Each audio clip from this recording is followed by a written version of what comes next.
Science is the great antidote to the poison of enthusiasm and superstition. Hi, I'm Juliette Selgren, and this is my podcast, The Great Antidote, named for Adam Smith, brought to you by Liberty Fund.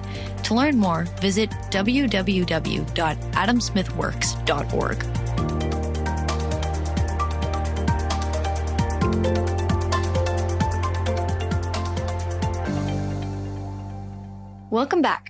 Today, on October 4th, 2022, I'm excited to be talking to Rachel Ferguson about her new book, Black Liberation Through the Marketplace, Hope, Heartbreak, and the Promise of America, which is co-authored with Marcus N. Witcher. She's an economic philosopher, awesome title, at Concordia University, Chicago, and there she's the director of the Free Enterprise Center.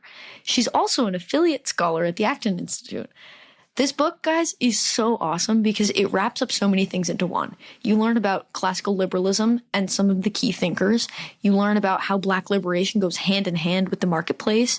You learn about how classical liberals have given different solutions to systemic oppression of African Americans. You learn about civil society.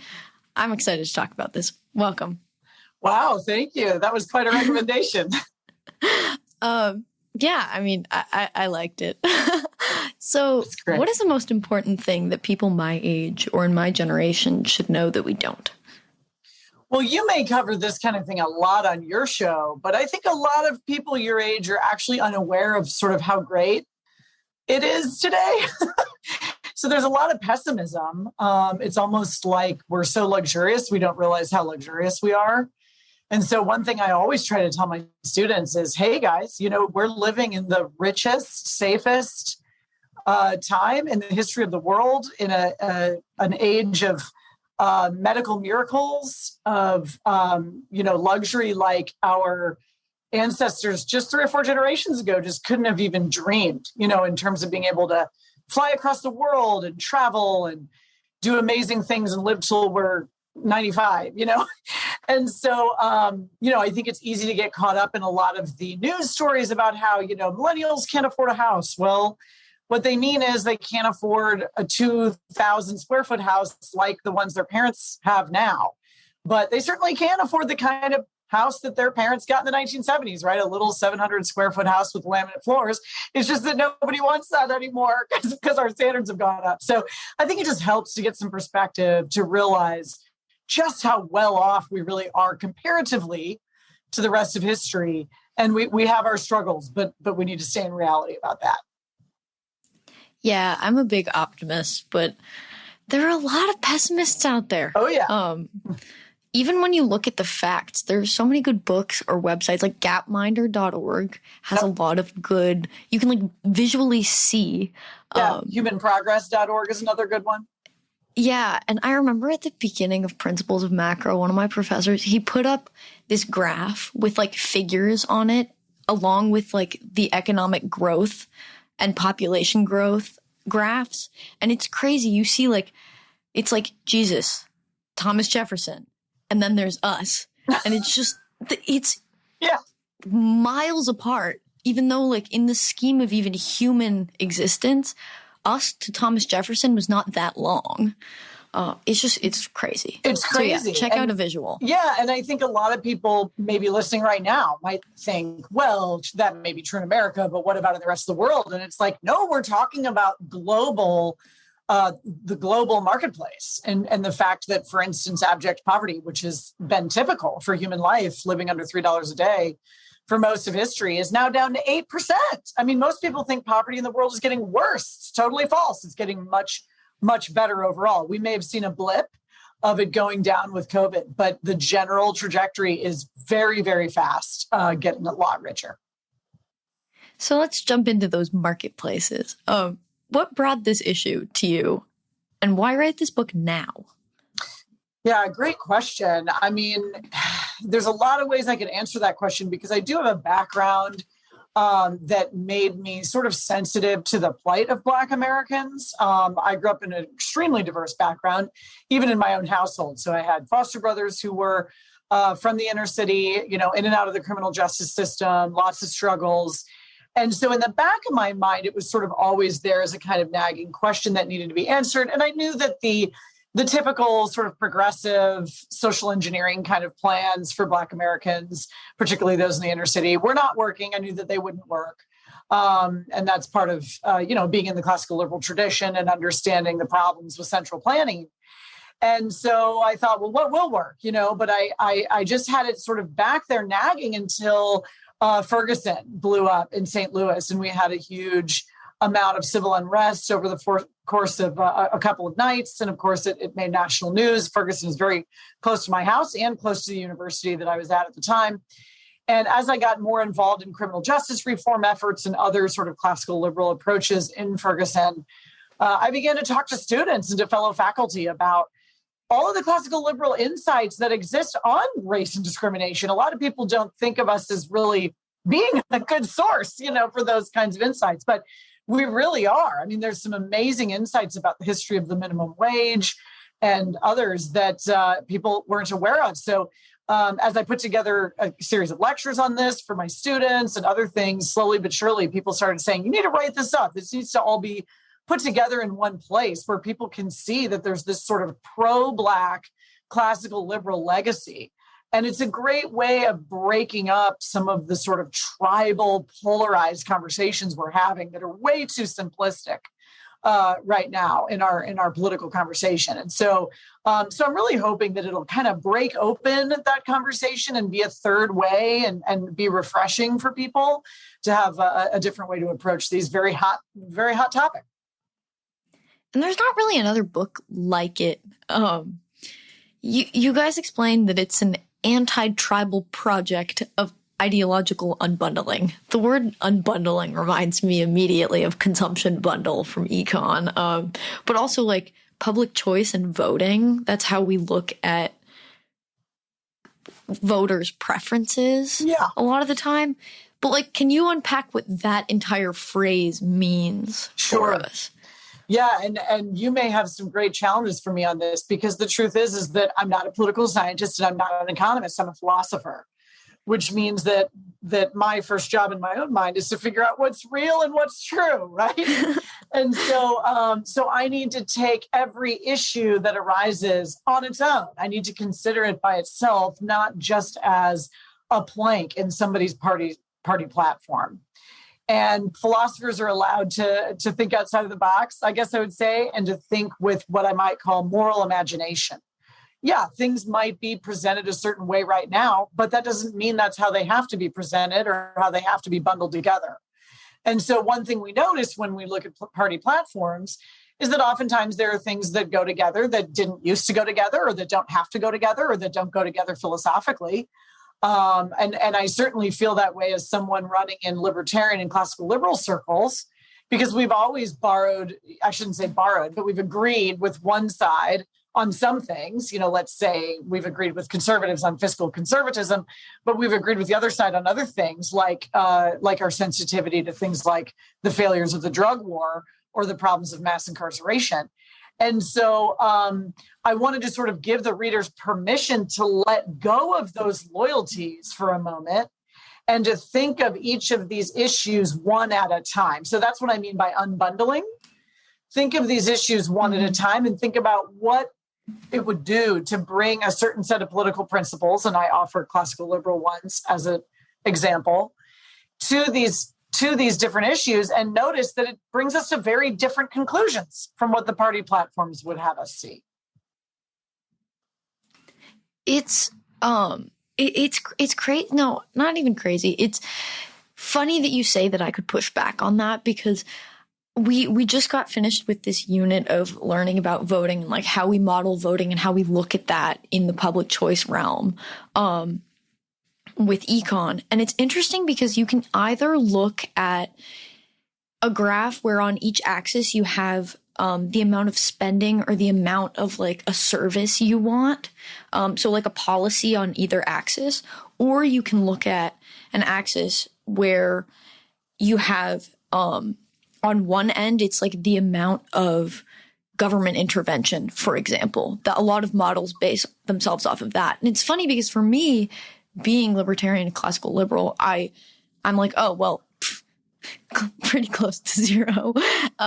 And then I'm thinking about it and I'm like, I don't understand how other people don't see this as calling out the contradiction in their political philosophies, because I don't know, at least I'm consistent across the board. And maybe that's because looking at it in terms of how much government intervention just goes along with how I think about this sort of stuff. But to me, it just seemed like a weird way to model it, because that's not how the majority of people think in their policy prescriptions and things like that. So I like the unbundling idea.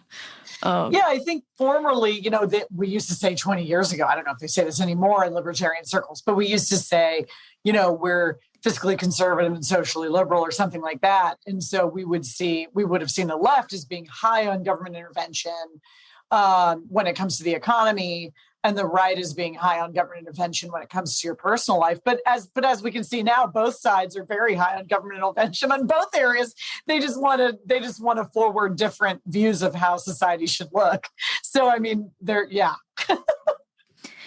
I don't know. I haven't heard anyone say that in the past 3 or 4 years, but I don't think it entirely. I don't know. I've also shifted away, and I just call myself a classical liberal entirely now. So maybe, I don't know. Yeah, well, I did the same thing, so we can talk about it. Yeah, so what do you mean? What does that mean? What do we mean? Well, what is it? I used to use the term libertarian to refer to myself, and I might say it still now sometimes, but mostly I call myself a classical liberal. And part of the reason for that is that I think the term libertarian might indicate, or at least over time has become maybe oversimplified. And so the idea is that you just hate the state. It's just anti-statism. Well, first of all, the classical liberal tradition has a minimal state. And since it has a minimal state, it has a theory of the state. It has a theory of government. It has ideas about good statesmanship that you get from little r republicanism. And you see this in our founders, you see this in Adam Smith, you see this in David Hume. Okay, and so the tradition is not totally anti-state. It's just that you have a minimal government, and so you want to be on your guard, for government growth. And the other issue is that there's a huge emphasis in the classical liberal tradition on virtue, and that really not only statesmen but people need to be virtuous to be free. If you are not a virtuous society, you probably won't maintain your freedoms. And that's made very clear by all the founders. It's something they all agreed on. And so now what you see sometimes is a libertarianism that's more like a libertinism. As long as I am not violently harming you, you cannot even comment on what I'm doing. That is ridiculous. I mean, the whole idea of having a culture is that we debate and discuss what is appropriate about the way that we live our lives. And particularly if we want government to be minimal, then we need to be policing ourselves through moral shame and praise. And so I think it's really important to have that. That's what I talk about, thick civil society institutions in the book, because that's where we really live our lives, is in a very deeply morally rich kind of environment, and not one that has such a simple, there's one rule, the non-aggression principle, that's supposed to answer every question. It doesn't answer every question. It answers a very basic set of questions, and then you need a lot more to draw on. I learned the other day that people refer to the non-aggression principle as the NAP. Yes. And I was so confused. I was in a conversation with this dude, and he was like, oh, the NAP, this violates the NAP, the NAP, the NAP, the NAP. And I was like, what the heck is the NAP? I had to look it up afterwards. And I was like, oh, I guess I live under a rock or something. I don't know. So we'll get into civil society and how it fits in more a little bit later. But first, what is your definition of social justice? Well, it's not so much that I have a definition as that I have a conversation about the definitions. Yeah, let's get into some semantics maybe. Yeah, and talk about it. Isn't it? That's absolutely right. It matters. It matters to take into account who you're talking to. So when Friedrich Hayek says in the Constitution of Liberty, he's got a volume called The Mirage of Social Justice. And he's absolutely right, given the definition of social justice that he uses, which is that social justice has to do with trying to control what the outcome will be of our economic exchanges, and mostly wanting them to be fairly equal. And he's saying this is a mirage. It's a dream. You can't do it. You can't control the outcomes at all, number one, and you can't make them equal. And he's absolutely right about that. And actually, it's very, very dangerous to undertake this view of social justice because it requires a totalitarian state to bring about that kind of equality of outcome. And even then, it doesn't work, but that's what you're always tempted to do. And so it's no wonder that some people are so reactive about the term social justice because they're thinking of it in that way. And that is what some people have meant by it. But I think when I talk to my neighbors, when people at my church use the term social justice, even just non-philosophers, right? People at my work who just say, oh, it's that person cares about social justice. Oftentimes what they mean is not any particular political ideology. It's not necessarily equality of outcome. In many cases, it means something like there are people who are voiceless. There are people who have been historically oppressed. We need to put special energy into standing up for them. And you know what? That's true. You can't argue with that. That is absolutely true. There are people whose voices have been suppressed. There are people who, if you think about our criminal justice system, for instance, who do not have the kind of access to really stand up for themselves in that system and can be mowed over by technicalities or by bureaucracy. And so do we have to put extra energy into standing up for those people? Yes, we do. Do we have to do that always through the state? No, that may not be the best way to do it. But that's where the debate should be. So the debate shouldn't be, do we care about the marginalized or not? Of course, we care about the marginalized. The debate should be, how do we best serve the marginalized? And that's where you get, I think, the debate between more progressives and conservatives. And you explain in the book that contrary to the common belief about this, that free market people and classical liberal thinkers have historically been super supportive of the struggle of Black liberation in America. How have classical liberals gone about thinking about this sort of thing, and how have they critiqued the treatment of African Americans in America? Yeah, this was actually a really wonderful thing to discover in my research, because I think maybe passively, without having given it too much thought, I sort of had the impression that we haven't been that great on race. That classical liberals have been too concerned about, nitpicking about the Constitution or something. And so we haven't always stood up for Black rights. But it turns out that there's actually quite a tradition of pro-Black classical liberalism in the United States, and actually a tradition that made a big difference, which is really encouraging. So number one, the first point I want to make is that the founders were quite split on slavery. I mean, you really don't want to take the sort of hyper racism that you see in the 19th century and apply it to the 18th century. That wasn't so much the case. You had plenty of people were racist. I'm not saying they weren't, but you had plenty of serious moral concern about slavery, the sense that it really was incompatible with a free society, that we would have to deal with it in the United States, or it would spell the doom of our republic. It was probably the biggest debate at the Constitutional Convention. And many of our founders were heads of abolitionist societies. I mean, it was really, really controversial. Lots of anti-federalists also were saying, the reason they didn't want to sign up for the Constitution is because it was a compromise with slavers. And so there was a lot of serious moral debate over this that I think was coming from a very classical liberal place. The notion that we are all created equal.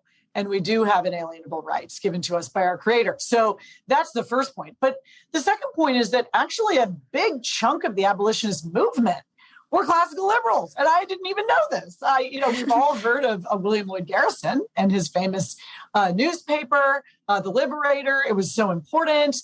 There was a whole gaggle of these guys, and they were all followers of Richard Cobden in England, who was a big free trader. And for him, being anti-slavery and being free trade all flowed from the same commitment to a kind of Christian pacifism.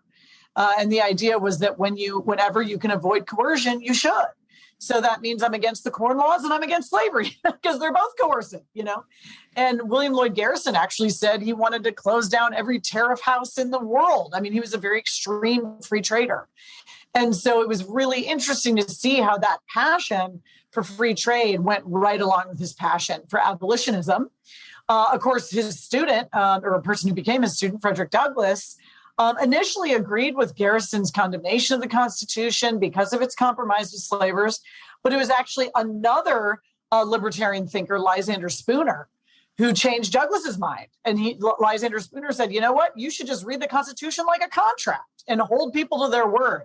What are the words in the Constitution? And so Douglass said, you know what? He's right. The Constitution is a great liberty document. And the issue isn't the Constitution. It's whether or not Americans have honor enough and courage enough to live up to their Constitution. So you have this incredible abolitionist movement that's classical liberal in nature. And then as we move into the 20th century, you see in the very early 20th century with the founding of the NAACP, several of the major co-founders, including one of the first co-presidents of the NAACP, were classical liberals, Moorfield Story and Oswald Garrison Villard. And these guys were saying, hey, look, we have a classical liberal, freedom-oriented system of government. And if we will use our courts through lawsuits, we can achieve rights for Black Americans because they're there in the text. And so that's what motivated a lot of what the NAACP was doing. And then another one, I won't go on and on, but another one the audience just has to know about is Rose Wilder Lane, the daughter of Laura Ingalls Wilder, because she's considered one of the three mothers of libertarianism. And she actually was a communist, but she went to the USSR and changed her mind. She came home a libertarian, and she ended up working for the Pittsburgh Courier, which is one of the biggest was the biggest Black newspaper in the United States, trying to make white people aware of the domestic terrorism of lynching, arguing against zoning, making all sorts of libertarian individual rights style arguments for the freedom of Black Americans. And so I could go on, but it's just really neat to see that strand was there and quite strong. Wait, that was one of my favorite things in the entire book. I mean, the book was awesome, but I'm just going to read it. So when she went to Russia, there was a guy who said, quote, "In Moscow, there are only men, and man is not God. A man has only a man's head, and 100 heads together do not make one great head." I laughed for like 5 minutes. I don't know why. I thought it was so funny. I was like, that's such a good point. Like, obviously in my head, there's like implicitly this understanding, but to hear someone connect the dots like that, I just couldn't deal with it. So that's funny. Oh, but that quote is genius. It's almost like he's explaining the information problem. On the constitutional question, I've asked a few people about this because I just find it so fascinating.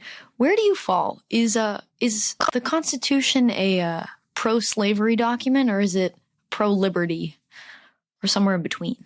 Yeah, I mean, I think there's a lot of evidence to say that it's a pro-liberty document. For instance, Madison demanded that the term slavery not be included in the document, for the very reason that he did not want anyone to get the impression from this document that you could have property in human beings. So even though there was a ascribed right to own other human beings, there was no natural right to own other human beings. And it was, I think, very clear, and you can see this in the historical documents, that they were really hoping that slavery would either fade away through economic changes. And that was actually not entirely unrealistic at that point. This was before the invention of the cotton gin. The idea that we could just sort of peacefully shift out of slavery. The cotton gin kind of changed that, but that was the idea. Or that the next generation would be able to untangle this problem and get rid of it. But the point is that the founders knew that it had to go. And you also see Jefferson saying things like in 1820 with the Missouri Compromise, this is it. It's the beginning of the end of the country. In other words, they all saw slavery as the one fatal flaw, and that if it wasn't addressed, the country couldn't last. And so for that reason, I think they tried everything they could to build liberty into the Constitution in such a way that within a generation or two, slavery could be addressed. And things just didn't progress that way historically, sadly, and it took longer than 2 generations, but it was eventually addressed. So was it just the cotton gin that led to a lot of these natural right guys, free thinker people thinking that the institution would collapse on its own, or was there something else there? That's what really surprised me, is that they thought it would just fall apart. Yeah, and I don't think it should be as surprising as it sounds, because if you are reading Adam Smith, for instance, which some of them were, then you are thinking, and you may even just be thinking like him, because various people are reflecting on political economy at this time, then you are kind of understanding his argument, which is that any system which is limiting the ability of people to improve their human capital, to move to where their labor is most needed, to invent and exchange things, is really losing out, right? There's something about slavery that's just extraction rather than production. And so I think it made sense to them that because it's not really economically a system that makes a lot of sense, maybe we could work our way out of it somehow, right? And we could find a way to shift to wage labor or something where people can be incentivized, right, by the possibility of actually gaining something from harder work or cleverer work. And it was more the invention of the cotton gin later that actually just made a kind of entrenched slavery in a way, because it made it a little more efficient and it made it harder to break out of. So in the book, you make a distinction between individual racism and state racism. What's the difference between the two, and how do they relate to each other? Yeah, I mean, this is really important because, it's absolutely a given that the periods we are speaking in, racism gets worse in the 19th century, much worse. But everybody's racist. The abolitionists are racist. They're all racist in a sense that they think that white people are superior to Black people. And so this is totally a given. And yet, when you have a system of government that protects people's rights, people can make progress. And you see this with chapter 3, where I talk about Black people and their desire to own property. You see this with simply their ability to move. Just the ability to move is so powerful, because they can now move from one farm to the other and bid their wages up. They can move from the lower South to the upper South, where they are going to be treated better. Just the ability to move is a huge amount of freedom. And so the point is that individual racism costs you something. And this is the great insight of Gary Becker, right? Individual racism costs you something in the market, because if you don't want to hire a Black worker, then you've got to pay somebody else more. If you don't want to sell to Black people, then you lose those customers, right? It's always going to cost you something. Maybe you're willing to pay, and many people were, but it is going to cost you something. Where if the state participates in the racism, right? If you can get the municipal and state and federal laws to help you by forbidding anyone from selling to those Black customers, any white businesses, or by forbidding anyone, like the unions did, from hiring Black workers, then you don't have to pay the cost alone, right? Everybody else is paying it too. And so you have now subsidized your own racism by getting the state to enforce it. And that's a completely different situation, because individual racism you can chip away at through economic cooperation. I don't mean economic cooperation solves everything, but it can take you pretty far. But if you have the state subsidizing your individual racism, then it actually allows it to deepen in ways that are very, very evil and have terrible, long-standing consequences for the United States. It's interesting because Thomas Sowell kind of talks about this as well. He points out that in South Africa during apartheid, a lot of whites would go behind the back of the government just to hire Blacks, because economically it wasn't sustainable, even though it was subsidized, if we say it like that.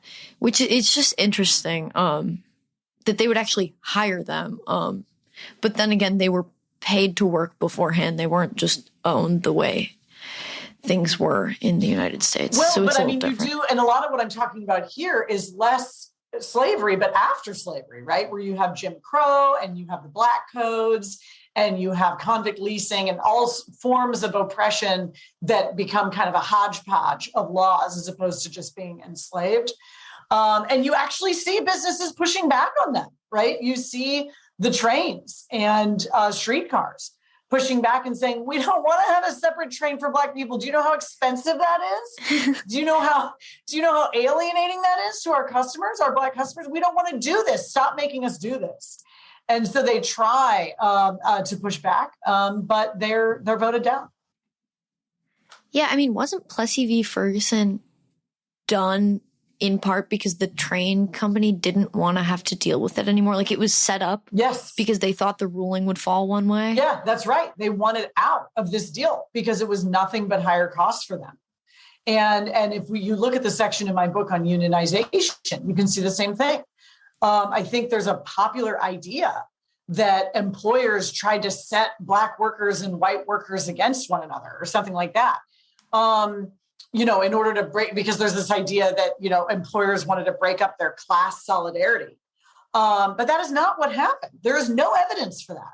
The evidence is that the unions tried to exclude Black workers so that they could shove up their own wages by making it illegal for or impossible for employers to hire Blacks. And many times employers desperately wanted to hire Black people, and Black people found their greatest ally in employers, in capitalists.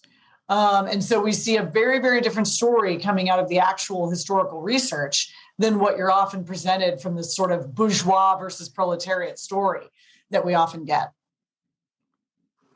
So in the face of the enormity of these offenses, slavery, Jim Crow, separate but equal, that were committed by the state and also the people who supported those policies, what do classical liberals have to offer in terms of correcting this stuff? Yeah, it's a really good question because, of course, the ideal classical liberal solution would be that it would be illegal for municipalities and states to interfere in the contracts that you make with other people. And that was actually undertaken by the Lochner Court, Lochner, the Lochner Court in the early 20th century, that really just treated economic liberty exactly like civil liberty. And they were sort of freedom of contract absolutists, the way we might talk about freedom of speech absolutists. If you wanted to say that people weren't allowed to work over a certain number of hours a week, that Supreme Court ruled against that. They said people can make whatever contracts they want. It's none of your business. And so that's an interesting debate, though, because if you do that, if you have that kind of view, then what about localism? What about federalism? What about the things that localities and states may want to do that are a little more shaping of the society or of the environment than what we would think the central government is free to do? So there's a fair debate over that. But yeah, I mean, in a perfect world, people's contract rights could not be abrogated, or at least they couldn't to that extent. A lot of those kinds of laws were racist in origin. So for instance, when people said, oh, we want to zone this area so that there can't be laundries here or something like that, it wasn't because they wanted single family homes in a pristine neighborhood. It's because they didn't want Chinese laundries. Okay, it's because they were anti-Chinese. And if you go back in the 1880s and you look at a lot of those types of cases, you can see that racism at play. And so it's not that the Supreme Court in the Lochner era was so enlightened when it came to racism. It's just that they believed in freedom of contract. And so that would have been great, but it didn't go through. It ended up, that court was overturned later, and people began to start passing the wage and hour laws and all of those sorts of laws. And so Jim Crow laws were upheld where they really should have been, I think, knocked down and made impossible. Even if the NAACP had been able to pursue that legal route, it would have been really interesting to see what happened. But early on in the NAACP, they didn't have the level of funding they needed to do that. And by the time they did have more funding, the Lochner Court had already been overturned. So what do we say now, right? So we're stuck with a situation in which we're arguing over the 1964 Anti-Discrimination Act. And I think I have a couple of things to say. The first would be, listen, don't necessarily think of private property rights as some kind of hyper-rationalist Enlightenment way. Think of them as an inheritance from the common law tradition. And in the common law tradition, you did have the idea that you served, if you were a public-facing store, you served anybody who wasn't being a disturbance. And that's actually passed down from hundreds of years before even the founding of the United States. And so the idea that that's a violation of your property right, to say that you have to serve whoever, all comers, isn't really true. It's not really a part of the tradition of property rights as they've operated over hundreds and hundreds of years. And so I would say that. And then the other thing I would say is, if we did, in a sense, violate people's right of association and disassociation through the Anti-Discrimination Act, because we make them associate. But let me tell you, I'll repeat what the founder said. If you want to be persistently vicious with your use of your freedom will be lost. You'll lose your freedom. And that's what happened. Americans lost their freedom of association and disassociation because they would not stop using it to exclude Black Americans from their ability to simply function in the American economy.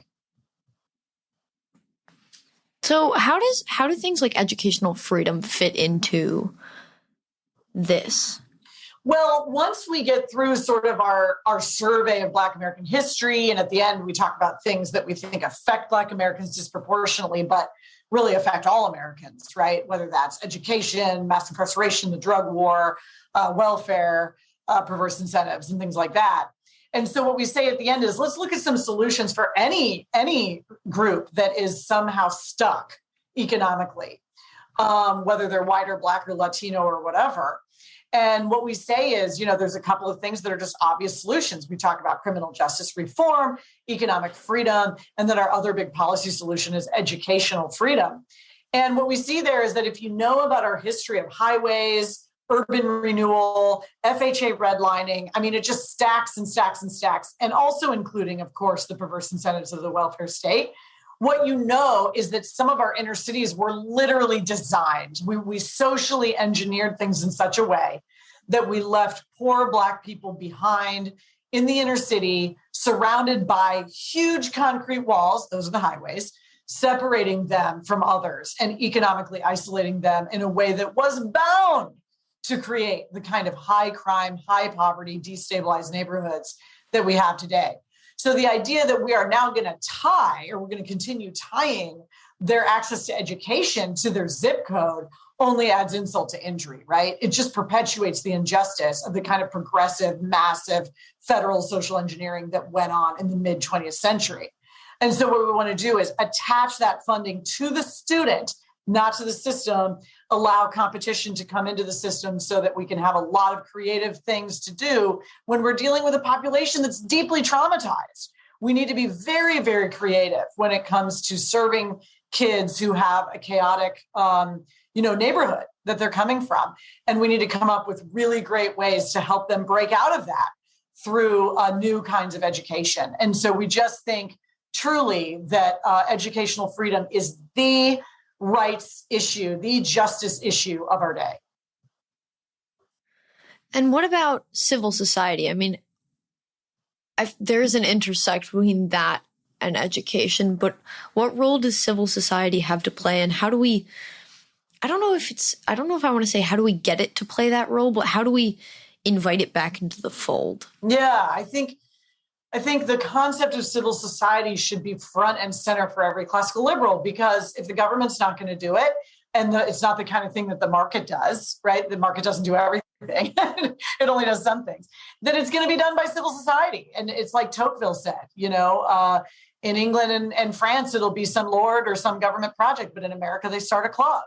It's in our bones, it's in our blood to solve problems through civil society. So the first thing I say is that we really have to appreciate the incredible tradition of civil society in Black America, most notably in the Black church, but also in the fraternal societies that almost half of Black men were a part of in the early 20th century. They were kind of like a sort of social insurance. Just amazing feats of literacy that were, through the schools that were created through the churches. Really, really amazing things done, not through the state, but through voluntary cooperation. And so now as we look at things like educational freedom and economic freedom, we're looking at destabilized neighborhoods where people are simply cut off from the normal exchange, the normal back and forth of being in a city with others. And so if we are going to invite them into the economy, into participation into the economy, into participation into politics and any other part of our lives, we actually need to bring those networks to them because they were purposefully cut off. And so at the end of the book, we talk about neighborhood stabilization, which is a way of approaching philanthropy that's very hyper-local, face-to-face, driven by love, long-term commitment, and it's bringing resources to the neighborhood so that the vision of the neighbors for their own neighborhood can be empowered, as opposed to the way we often do philanthropy, where we're the superior ones. We know what you need. We're just going to come in and drop it on your head. Well, how well has that worked? It hasn't worked when the government has done it. It hasn't worked when our charities have done it. So we really need to look at not just using civil society, but thinking about what form it needs to take to repair everything that's been lost in these broken neighborhoods. Can you tell us a bit about your friend Lou, what he's doing and why he's doing what he's doing? Oh, Lucas. Yeah. Yeah, Lucas is from Love the Lou. So the Lou there stands actually for St. Louis, L-O-U. We call ourselves the Lou. And Lucas is the founder of Love the Lou. And what Lucas did, was a pastor. But he decided that he wanted to sort of be the hands and feet instead of the mouthpiece for Jesus. And so he moved into one of the worst streets in North City of St. Louis, which is the worst area in terms of murder rates and crime and things like that. And he spent about 6 years just gaining the neighbors' trust and getting to know everybody. And then in the last 4 or 5 years has really empowered the neighbors to build 3 beautiful community gardens, to rehab some homes that are now going to be owned by members of the community that are really solid. He calls them persons of peace, people that are kind of anchors within the community.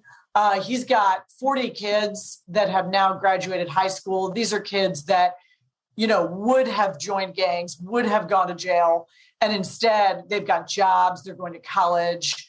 They're delaying having kids. They're really going down a path that they wouldn't have even dreamt of, 10 years ago, before he was there. And the point was simply to bring our networks in. Lucas was someone who was well networked out among St. Louisans who are better resourced.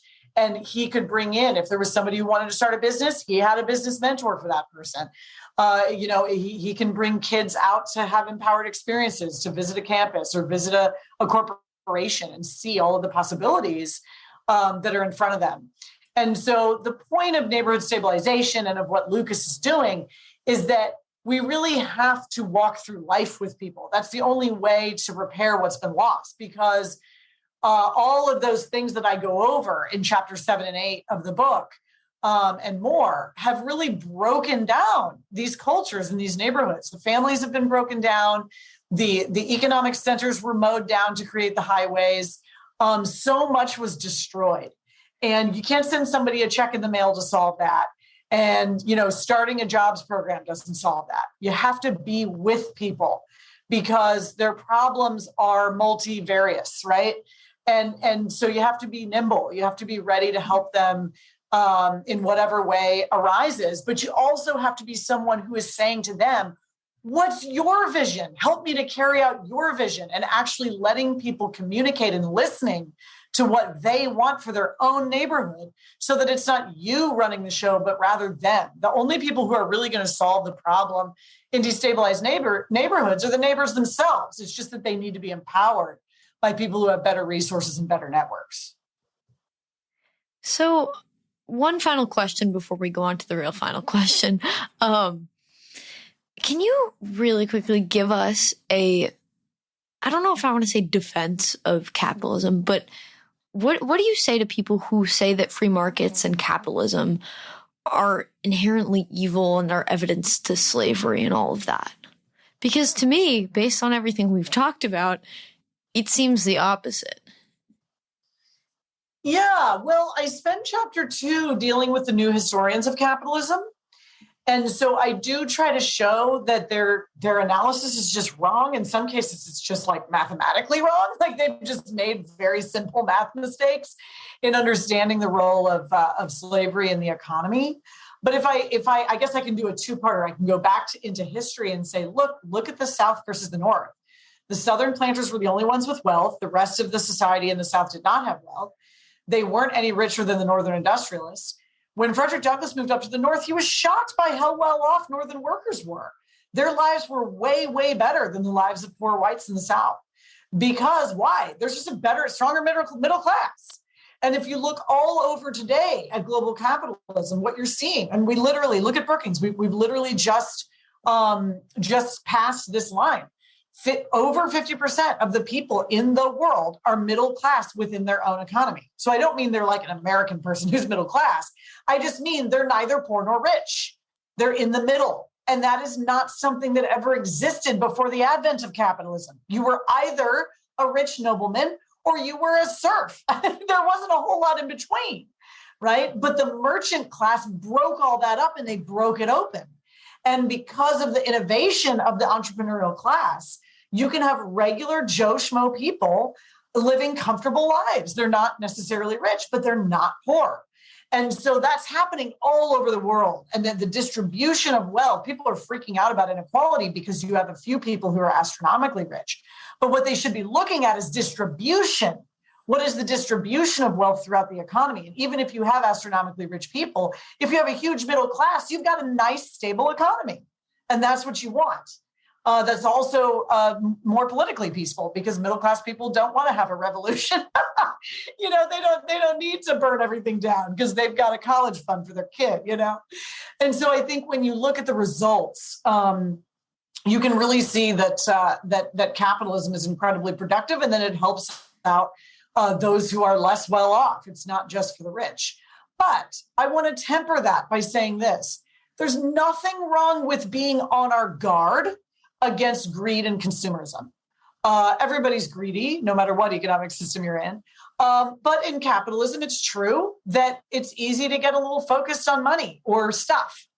And so I think it's great when you have things like the rise of minimalism, or the fact that millennials are more interested in experiences than in stuff, or the idea that churches are taking during Lent, they're actually fasting from their technology, for the month or whatever, right? I think that's good. That's what civil society is there for. It's to pull back whatever vices we're going to be prone to in the system that we're in.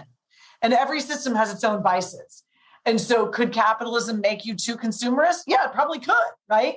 And so we should be our own best critics when it comes to keeping our eye on goodness, truth, and beauty, and not just on shallow stuff. Awesome. All right. So what is one thing that you believed at one time in your life that you later changed your position on, and why? Well, it's funny. I was going to answer your question actually by going back to our discussion earlier about libertarianism and classical liberalism. When I was in my college years, I was actually an anarcho-capitalist. The idea that you could have this one first principle of private property rights, and that could then, like, everything could be deduced in some sense from that, felt so good to me. It felt clean to me. It felt like geometry almost, like a deduction, right? And so it was very attractive. Dealing with having politics or the state is very messy and annoying. And I liked the idea of just solving everything by contracts. But I ended up, and I was a Lockean at that time when it came to private property rights. But over time, I underwent, I guess, what you might call a conversion. And I became a Humean on property rights, which means I wrote my dissertation on David Hume on property rights. And he has a much more strategic account of the way that property rights arise. And it makes room for the fact that property rights are, to some extent, negotiated in a society. The exact boundaries around them can change. You have things like nuisance law. You have problems like public goods problems and externalities problems. And these are things that have to be solved somehow. And they're complicated and messy because life is complicated and messy, and there isn't always a perfect deductive answer. And so over time, I really gave up on the idea of anarcho-capitalism. I think anarchists can be interesting insofar as they are always contemplating how public goods problems could be privatized. And I think that's great. I hope they continue, because that does happen. And sometimes public goods can be privatized, and they can stop being public goods problems because our technology has caught up or something like that. So that's great. But I'm not going around condemning anyone who believes in a minimal state. I'm not saying that every government that ever existed is illegitimate. I'm not defining myself in terms of my hatred of the state. What I love is freedom and liberty. And liberty is something that flourishes when it's ordered, when it has the correct kinds of boundaries around it. And that simply does require the messy process of politics, no matter how much it can frustrate us that it does. And so that's probably been one of my biggest shifts.